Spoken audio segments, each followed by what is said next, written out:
lelo awa jeudi 22 décembre 2016 ndenge boyebi l'événement ndenge lekaki uta le 20 décembre nde tokoyebisa bino awa ete na mboka République démocratique du Congo à partir le 20 décembre fauteuil présidentiel ezali vide. Et oui, et wana toujours pesé vraiment bamona biso awa na radio Lisanga na fondation Lisanga ndenge toujours bino à partir le 20 décembre 2016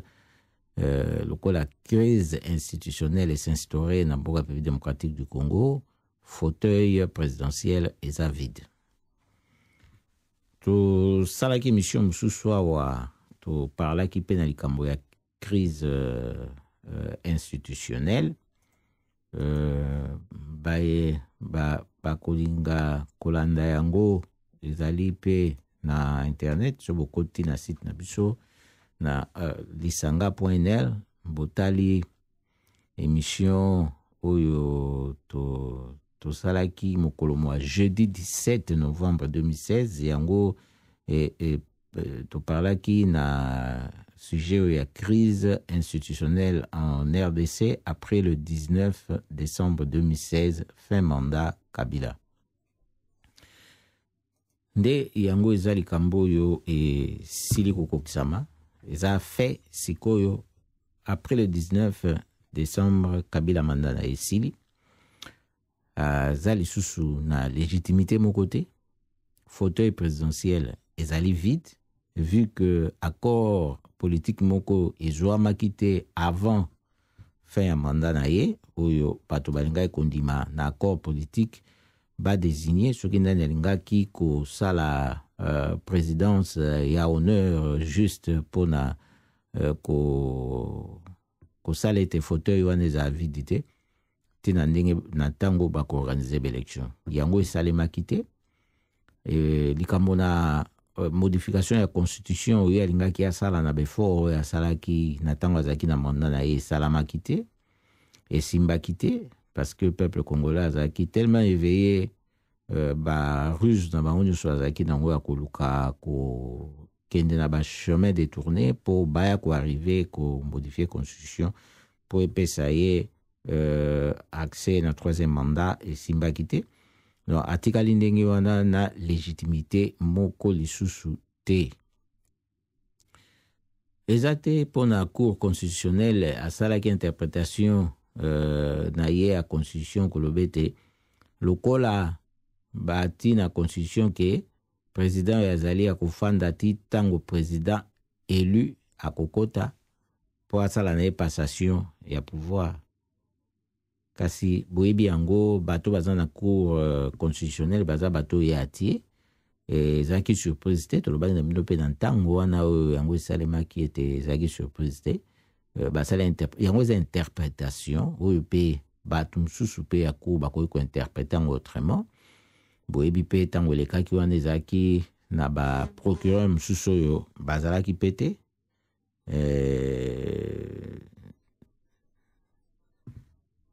vraiment eza na corruption oyo ezosala ete pouvoir oyo ekotaki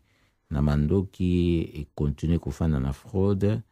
et continue na sikoyo toloba hors mandat constitutionnel. Interprétation wana tolobi ezali interprétation ya mabe eza pe interprétation oyo et kokélité passé la constitution de la République démocratique du Congo eza sikoyo constitution a accepté que ba zangisa ko-organiser l'élection na kati ya mandat constitutionnel parce que constitution il moko azo considérer que 5 ans est coquille pour ba organiser l'élection msusu et peut-être se vivre expérience dans la République démocratique du Congo et salami pour organiser l'élection et comme il y a tout pour Kabila aza sur la droite ya kozala candidat pour un troisième mandat nde l'élection salamité manque de volonté politique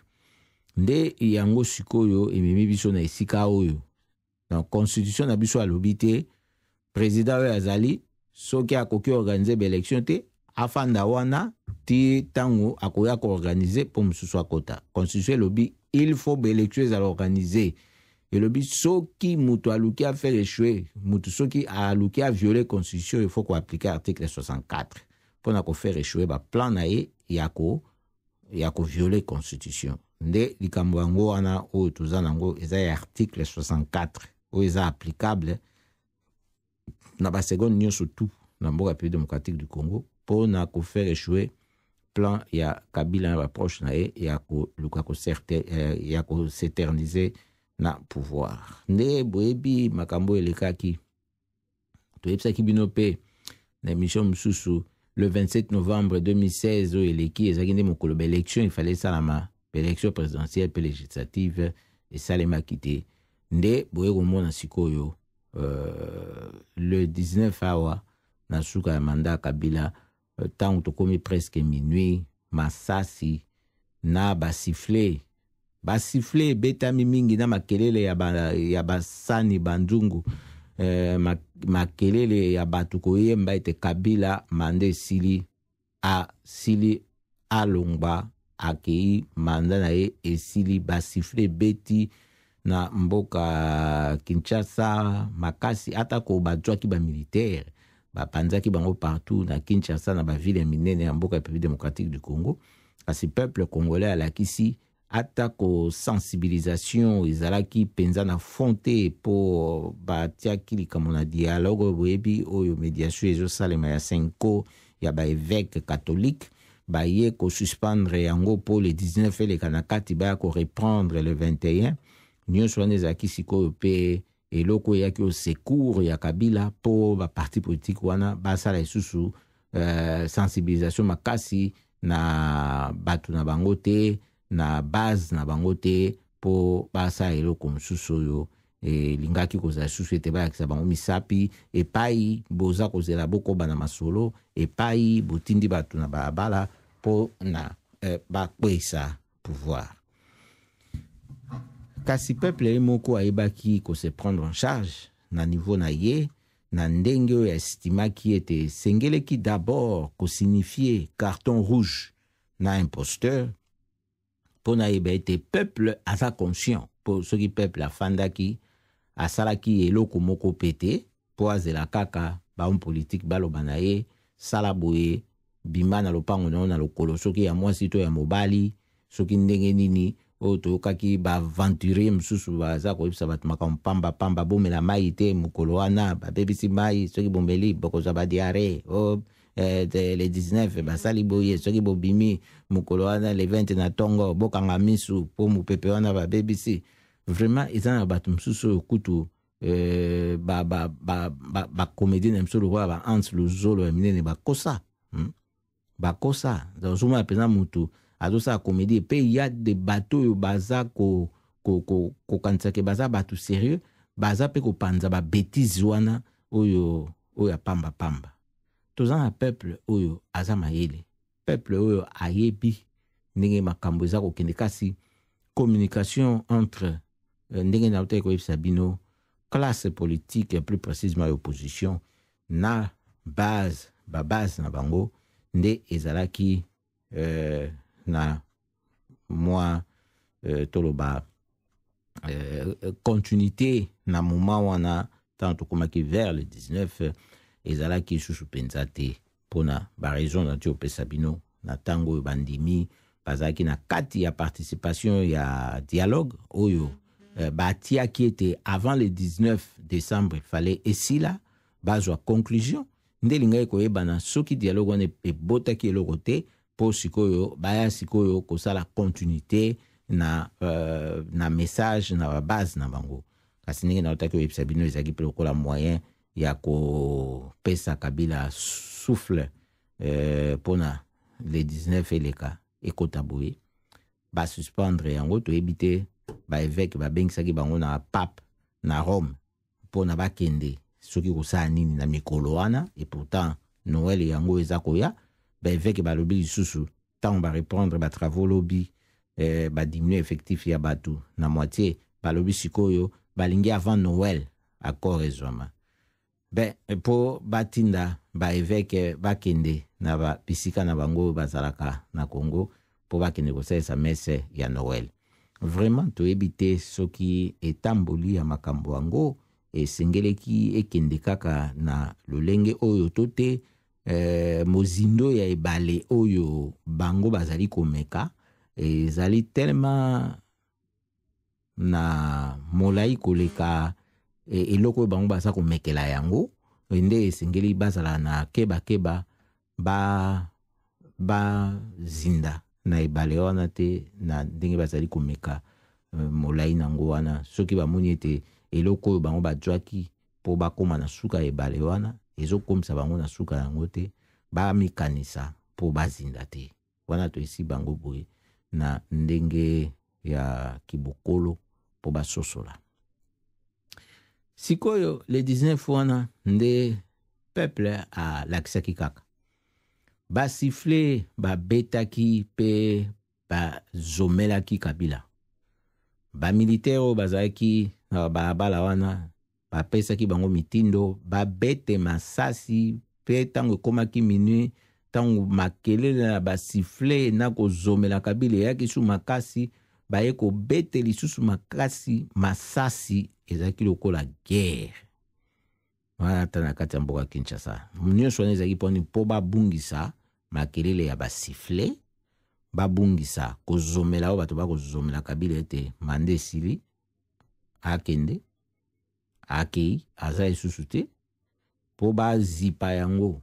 nde ezalaki na masasi wana bandaki kobeta mpe baintimide population mpo batika ntango bakoyoka ndenge wana babanga batika. Kasi peuple alakisaki mpe eyebani na mokili mobimba ete désormais peuple alakisi na opinion nationale pe internationale que fauteuil présidentiel na RDC eza vide et pe crise institutionnelle na RDC eza désormais un fait. Ndenge toyesi bino na kote ya Joseph Kabila ye ndenge atiaki surveillance militaire wana depuis tout avant les 19 pour l'intimidation na ba quartier ya mboka Kinshasa pe na ba grande ville ya pays ba militaire yango ba zalaki wana kaka te po na le 19 na butu wana 19-20 ba beta masasi po na kozipa basifle na banzembo babandaki kobeta na kosala na population contre Kabila kasi bajwaki pe ordre ya basupérieur na bango po basala ba violation ya ba droit de l'homme pe ba blessé pe ba arrêté bato pe todu basangosu na sima o ete babomi bato bakufi ebele ba chiffre ba ko avancer ezomema biso déjà na ba 50 oyo esali ete bamort ekiti toyebisa bino ete bato bakufi na Kinshasa na Matadi Boma pe na Lubumbashi kutu tina lelo oyo boye kuna na Lubumbashi bazali kokanga kutu gouverneur à Lubumbashi benganaki na mabanga kuna na gouverneur à Okatanga benganaki na mabanga kuna na population pe lelo na tongo oyo boye militaire depuis tongo baza kosala ba arrestation pe bazokota depuis mokomwa lelo makasi na bandaku bazosala ba fouille systématique. Donc oyo nyonso eza ba conséquence ya makambo eleki ya fin ya mandat ya Kabila ndenge fauteuil présidentiel ezali vide nde tokoyebisa bino ba violation ya ba droit de l'homme oyo ekosalema na kote ya Kabila na bato na ye basilaki mpe kokanga toyebi bato ya politique ya côté opposition lokola monsieur Franck Diongo oyo aza député na ntango na ye pe président ya parti politique opposition MLP ye bakangaki mokolo ya le 19 décembre wana kaka na mboka Kinshasa. Toza koyoka basango kesene sur arrestation na ye kasi oyo tozwaki ya mbalasuka ezaki tomonaki pe na bafoto na ye tambolaki ndenge azaki babetaki makasi azaki blessé toyokaki ete azaki hospitalisé mpona azwa baswin kasi na nsima wana eza koyebana susu mpenza malamu mingi te situation na ye soki ezali ndenge nini. Bango balobaki bato ya Kabila ete ye akangaki militaire ya garde présidentielle misatu beti bango vraiment soki pa bango batindaki bango epa na ye baye kosali na kati ya lopango na ye na ntango oyo asali eloko te baza na manda te soki akangi bango abeti bango aza makasi mpo ye moko abeta bato ya garde présidentielle misatu abeta bango bon vraiment ezolakisaka ifale kutu Kabila azwa garde na ye arapele bango atinda bango na ndaku bakende formation aremplace bango na bamisusu misatu pe en plus vraiment nde bato balobi eza montage po bino moko botala kaka bagarde présidentielle misatu Frank Diongo abeti bango nde babisiko yango ya bakangaki mais kasi ebandaki nini esi abimaki na balabala akutani na bango abandi kobeta bango bango mpe lokola baza na bango bafufu balemba babeti bango ndenge wana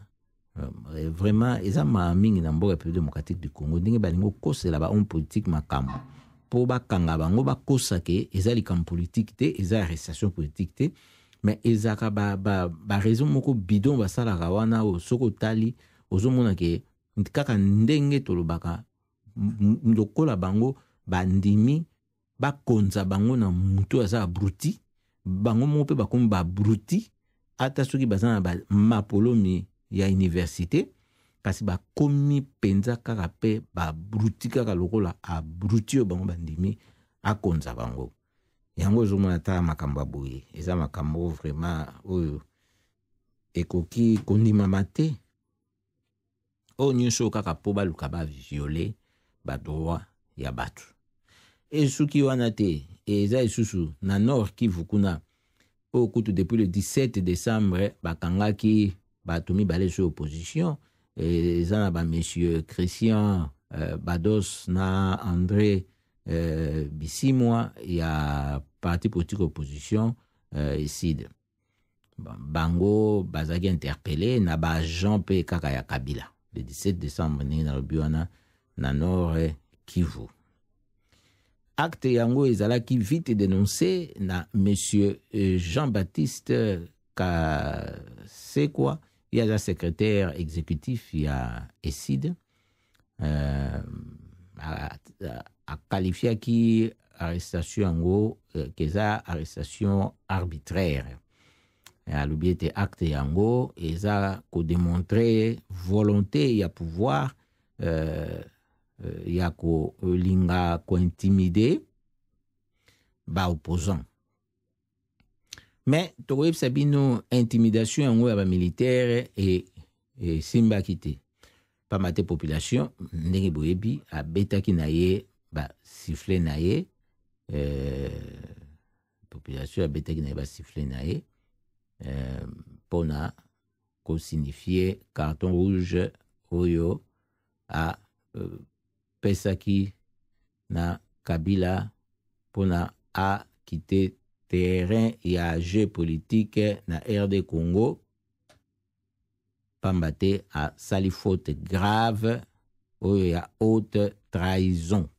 ya koboya koorganize l'élection d'après constitution.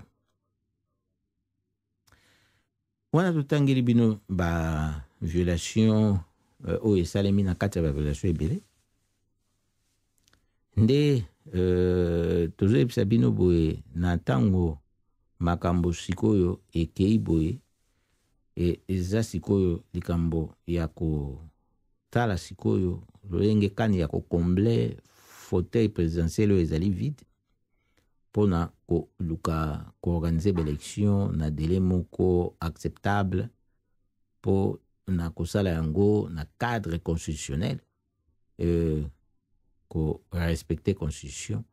kokoba na constitution ndenge ezali boye sans modification aucune.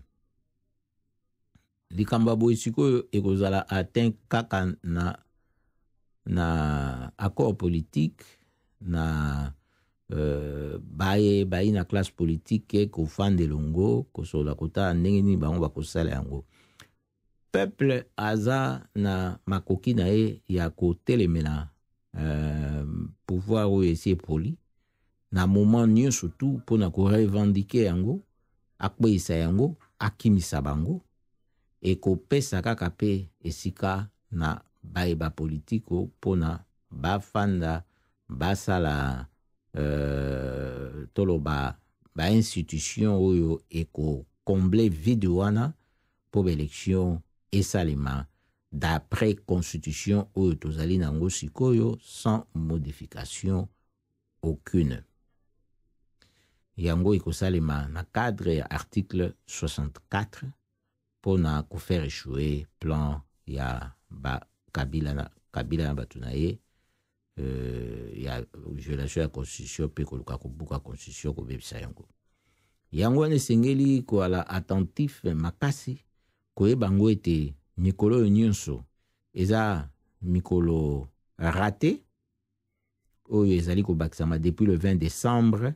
eza mikolo raté oyo eza kokota na considération peut-être pas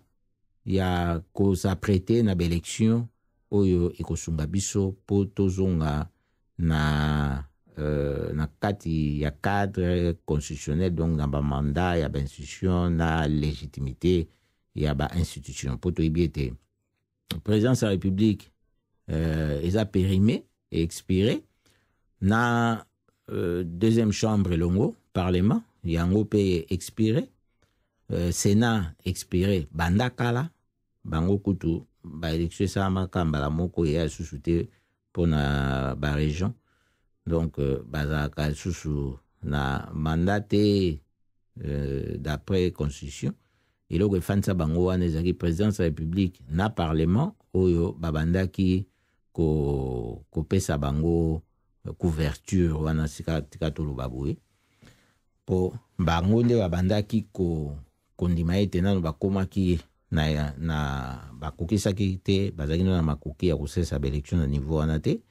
nde yango wana esalaki bongo lokola mpona peuple interesaki ye mpena mingi te na ntango wana. Tala boyebi na 2015 na début wana ntango balingaki batia loi électorale oyo elingaki koretarde élection présidentielle mpona baya koluka komodifie yango, ntango eleki na parlement elingaki na sénat boyebi ndenge peuple atelemaki atombokaki basénateur balekisaki yango susu te, bazongisaki yango na bango kuto bazalaki susu na mandat na kati ya constitution te, mais bomoni ndenge peuple libanda balabala aseraki bango bazongaki na voie ya raison. Nde yango pape na Rome asengi na ba homme politique alobi conscience balanda voie ya conscience na bango. Eh ben eza pe ba message mususu fallait pe za rappeler clair, Joseph Kabila landa voie ya conscience na yo pona o déposer o tikaete Congo a jouir na constitution na ye ya malamu o ebimaki na consensus ya bato basimbaki manduki o ezalaki ete pona kimi ekota na mboka mosala etambola ekende malamu. Eske mutu aboye ayokaka na logique ya boye azana na conscience po fope komituna po bokoko sala appel na conscience ya bato ese boyebi yango bato mususu bayebi nanu soki pe bazana na conscience pota mususu tokanzalaki mutu nyonso tu ebongo bato mususu to balobaka ke moto wana aza kwa nyama. Bandeko balandi radio Lisanga na tondi bino botondi mingi mpona fidélité na bino na programme ya radio Lisanga sika nyonso bozwami tokomi na suka ya programme na biso ya pokwa ya lelo tikete botambola bo bato botambola bonyama te nde tozo ke na bino po to clôturer émission na biso boye bozala na biso nanu po tozali na bino ti na ngonga ya 20h. Il appartient à tout chef d'État d'intérioriser l'alternance comme vertu démocratique, car il est louable de quitter le pouvoir dans la dignité. Monsieur le nationale